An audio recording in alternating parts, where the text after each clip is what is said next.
الحمد لله الذي هدانا لهذا وما كنا لنهتدي لولا أن هدانا الله، والصلاة والسلام على رسوله محمد وعلى آله وأصحابه ومن والاه. قال الله تبارك وتعالى في القرآن العظيم: فأعوذ بالله من الشيطان الرجيم. يا أيها المزمل قم الليل إلا قليلا. صدق الله العظيم. قال النبي صلى الله عليه وسلم: من قام رمضان إيمانا واحتسابا غفر له ما تقدم من ذنبه، أو كما قال صدق النبي الكريم صلى الله عليه وسلم. خدمت همه صائمین ماه مبارک رمضان و قائمین و شب زنده‌داران ماه مبارک رمضان، السلام علیکم و رحمت الله تعالی و برکاته. بحث ما پیرامون نمازهای شبهای رمضان هست، یا به عبارت دیگر پیرامون قیام اللیل، پیرامون تهجد، پیرامون نماز تراویح، به هر حال نمازهایی که در شب خوانده میشه در ماه مبارک رمضان. ماه مبارک رمضان همانطوری که روزش انسان در صیام هست و میدانه که این روزه دستور الله سبحانه و تعالی بوده، همچنین الله سبحانه و تعالی خیر و برکات در شبهای ماه مبارک رمضان هم گذاشته. سیدنا ابو هریره رضی الله عنه روایت میکنند.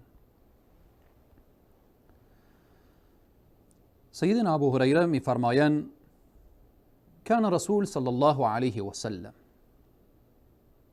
رسول اکرم صلی الله علیه و سلم بودن یرغب فی قیام رمضان، ترغیب میدادن، تشویق میکردن در قیام، شب زنده‌داری ماه مبارک رمضان. شما میدانید مسئله عبادت در شب فضائل خاص خود را داره و دوستان الله سبحانه و تعالی به هر مقامی که رسیدن، با اون مناجاتی که در شب داشتن، با اون راز و نیازی که در شب داشتن، در او خلوتهای شب با پروردگار خیش راز و نیاز می کردن. خواجه انصار شیخ الاسلام ابو اسماعیل هیروی چه زیبا می فرمایند رحمه الله. میگویند: شب خیز که عاشقان به شب راز کنند. شب خیز که عاشقان به شب راز کنند، گرد در بام دوست پرواز کنند. هر جا که دری بود به شب بربندند. همه درها بسته میشه، هر کس خانه خود میره و درها را میبنده، همه درها بسته میشه الا در عاشقان که شب باز کنند. سبحان الله، چقدر زیبا. همیشه شب فضائل خود را داره، خصوصا شبهای زیبای ماه مبارک رمضان. پیامبر اکرم صلی الله علیه و سلم می فرمایند: من قام رمضان، کسی که قیام داشته باشه، شب زنده‌داری داشته باشه در ماه مبارک رمضان، ایمانا و احتسابا، از روی ایمان و از روی اخلاص، نه اینکه شب را بیدار باشه با لهو و لعب، نه اینکه شب را بیدار باشه در حرف زدن حرفهای بیهوده، نه اینکه شب بیدار باشه به پای گناه و معصیت، نه اینکه شب بیدار باشه به خاطر عیش و نوش و استراحت، نه اینکه شب بیدار باشه به خاطر فلان و فلان و فلان، بلکه شب زنده‌داری داره از روی ایمان و از روی اخلاص. نتیجهش چیست؟ غفر له ما تقدم من ذنبه. الله اکبر. الله گناهان ما قبلش را می آمرزه. او گناهانی که قبلا انجام داده در شبهای گذشته، در روزهای گذشته، الله سبحانه و تعالی به برکت این شب رمضان و این شب زنده‌داری و این طاعت و عبادات، الله سبحانه و تعالی گناهانش را میبخشه. در حدیث دیگر پیامبر اکرم صلی الله علیه و سلم میفرمایند پیرامون قیام در شبهای رمضان که یکی از اون شبها شب قدر هست که بعدا مفصل توضیح داده میشه، پیرامون شب قدر رسول الله میفرمایند من قام لیلة القدر، کسی که شب زنده‌داری کنه شب قدر ایمانا و احتسابا غفر له ما تقدم من ذنبه. و این هم در شب ماه مبارک رمضان شب قدر نهفته است. پس بناهن در این شبها نماز تراویح، نماز تهجد، نمازهای نافله، نمازهای قضایی، به هر حال این شبها را به عبادت سپری کن. ماه مبارک رمضان ماه عبادت هست، نه ماه اختلاف. متاسفانه که بعضی انسانهایی که از لحاظ علم محروم هستند، جهل دامنگیر اونهاست، در داخل مسجد خانه خدا رمضان ماه وحدت هست، رمضان ماه انسجام هست، رمضان ماه محبت و دلجویی هست، شروع میکنن به اختلاف. تراویح را یکی میگه 8 رکعت بخوان، یکی میگه 20 رکعت بخوان، یکی میگه 11 رکعت بخوان. تراویح از سلف صالح ثابت شده، از پیامبر اکرم صلی الله علیه و سلم، از سیدنا عمر، از صحابه و از تابعین، از بزرگان دین. اما در قسمت رکعات جای بحث و اختلاف نیست. مسئله قیام هست، اینجا اخلاص مهمه. 100 رکعت بخوانی که اخلاص نبود، متابعت از رسول الله نبود، ارزش نداره. 8 رکعت هم که بخوانی که متابعت از رسول الله و اخلاص نبود، ارزش نداره. لیبلوکم ایکم احسن عملا. الله سبحانه و تعالی احسن خواسته از من و شما. پس بناهن این شب قیام هست، شب زنده‌داری هست، شب عبادت هست. حالا کسی 8 رکعت میخوانه، کسی 11 رکعت میخوانه، کسی 20 رکعت میخوانه، کسی 30 رکعت میخوانه، بیشتر میخوانه، کمتر میخوانه. اینجا جای اختلاف نیست. این ماه اختلاف نیست، ماه وحدته، ماه محبته، ماه دوستیه. پس به اینه که ما باید هدف و اصل و اساس رو بفهمیم و بدانیم. به اینه که به این شبها باید ما قیام داشته باشیم. این قیام ما نظر به ایمان ما هست، به قوت ما هست، به همت ما هست.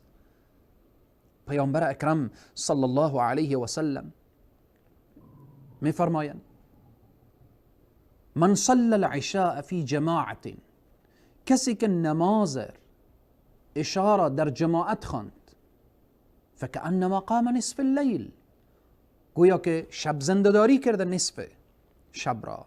و من صلی الصبح فی جماعت فکأنما صلی اللیل کله، گویا کل شب نماز خوانده. مهم اینه که به اخلاص خوانده بشه.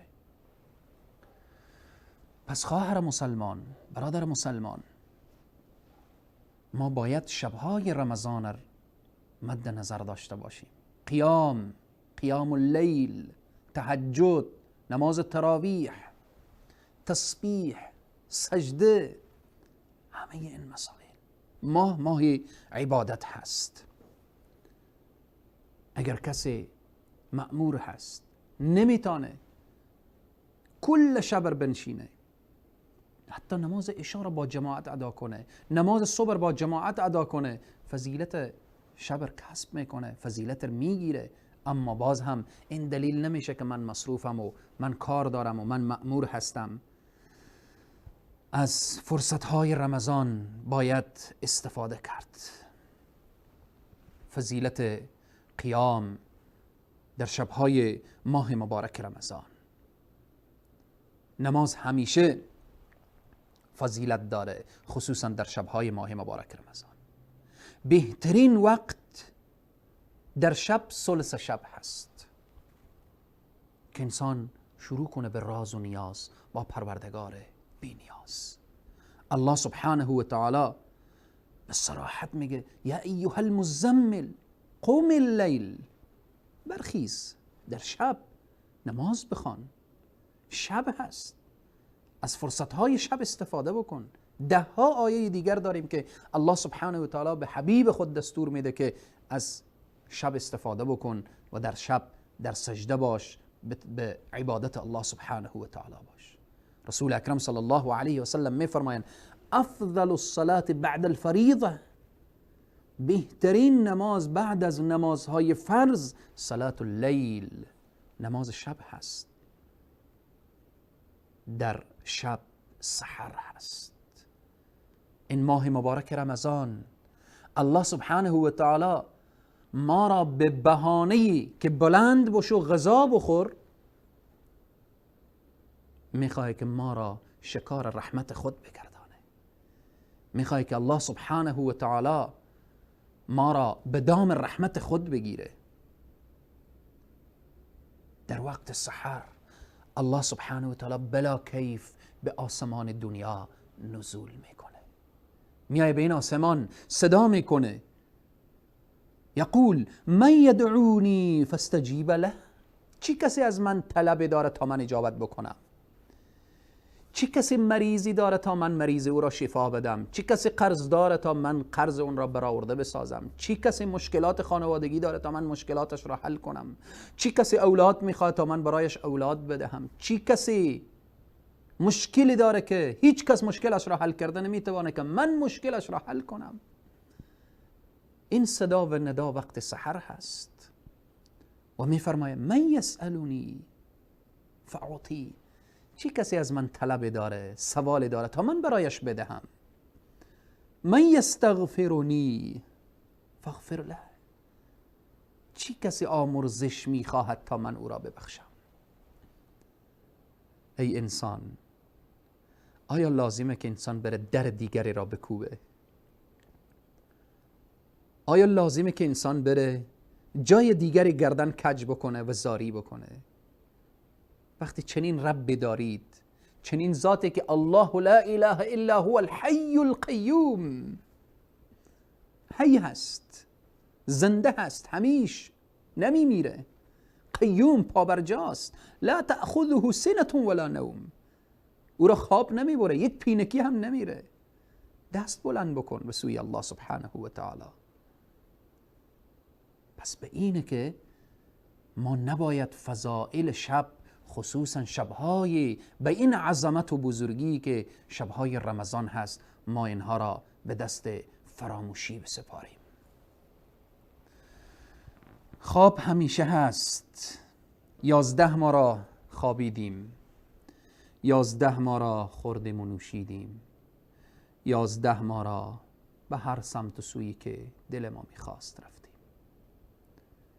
ولی این ساعت و ثانیه رمضان را غنیمت بشمار. از جمله فضائل شب، خصوصا این شبهای ماه مبارک رمضان، الله سبحانه و تعالی می فرماید و من اللیل فاسجد له وصبحه لیلا طویلا. الله اکبر، الله اکبر. الله سبحانه و تعالی با پیامبر خود میگه و من اللیل فاسجد له، سجده کن برای الله، یعنی نماز بخوان. و صبحه لیلا طویلا، تسبیح بگو الله سبحانه و تعالی را، سر به سجده بگذار، بگو سبحان ربی الاعلا، بگو سبوح قدوس رب الملائکة والروح. الله اکبر. این نعمت عظیم و بزرگ، شبهای مبارک، لحظات مبارک، فرصتهای مبارک، حرکت بکن تا اینکه انسان مبارکی بشی. الله سبحانه و تعالی بر همه ما توفیق بده، توفیق بده تا اینکه قدر این شبهای مبارک و این لحظات و این فرصتها را بدانیم.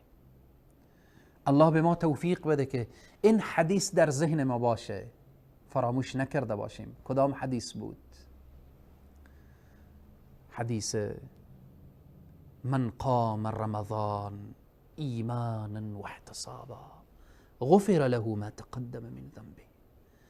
کسی که شب زنده‌داری داشته باشه و قیام در شبهای رمضان داشته باشه و این قیامش از روی ایمان و اخلاص باشه، غفر له ما تقدم من ذنبه.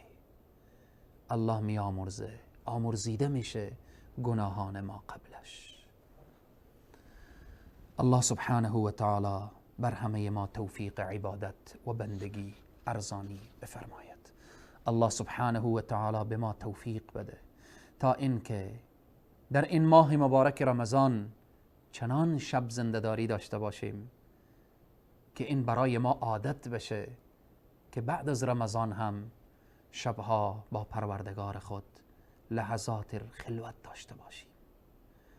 و چی زیبا فرموده خواجه انصار: شب خیز که عاشقان به شب راز کنن. شب کار هر کس نیست، دوستان خدا هستند که الله میفرمایه و بالاسحار هم یستغفرون، در سحرگاه ها استغفار میکنن، راز و نیاز دارن. شب خیز که عاشقان به شب راز کنن، گرد در بام دوست پرواز کنن. هر جا که دری بود به شب بربندن، الا در عاشقان که شب باز کنن. الله سبحانه و تعالی طاعات و عبادات همه ما را مورد قبول درگاه خیش بگرداند. تا برنامه بعد شما را به خداوند کریم و رحیم می سپارم. والسلام علیکم و رحمت الله تعالی و برکاته.